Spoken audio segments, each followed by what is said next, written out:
Sir, congratulations for this wonderful autobiographies. It's a book that was churning inside me for about 10 years, and eventually I sat down and wrote it.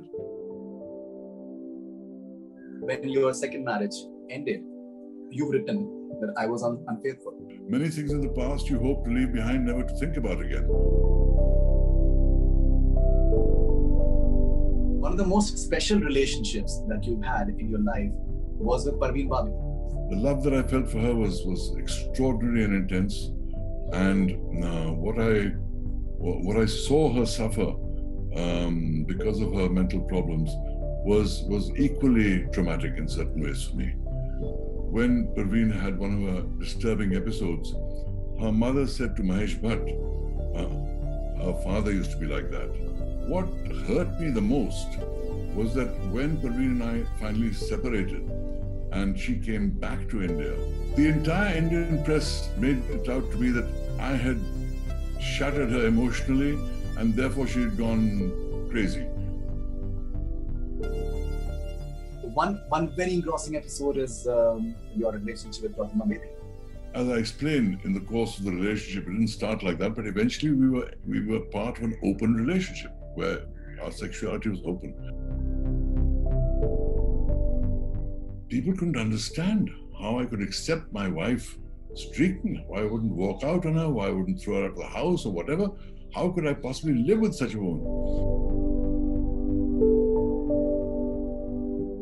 I was the first Indian actor that went from Bollywood to Hollywood and made a career. But no matter what else I've done in Italy, I'm always Sandokan for them, because this is the unforgettable character I created. I wrote my book. There was that incident where I went to a bookstore for the selling of the books, and the building, all 10 floors, was so packed with fans that the manager told me to leave the building because the building was not designed to hold so many people and that it would collapse and people would die.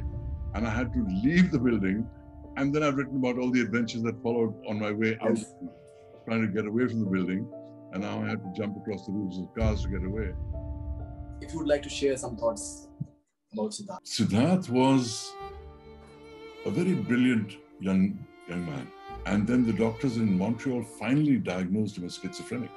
I tried my best, we tried our best to battle this. But in the end, it was a battle that I lost because he chose to go. There's always guilt, and you have to learn to deal with that guilt as well, because when something that traumatic happens to you, as your son committing suicide, the wound heals, but the scars will always remain.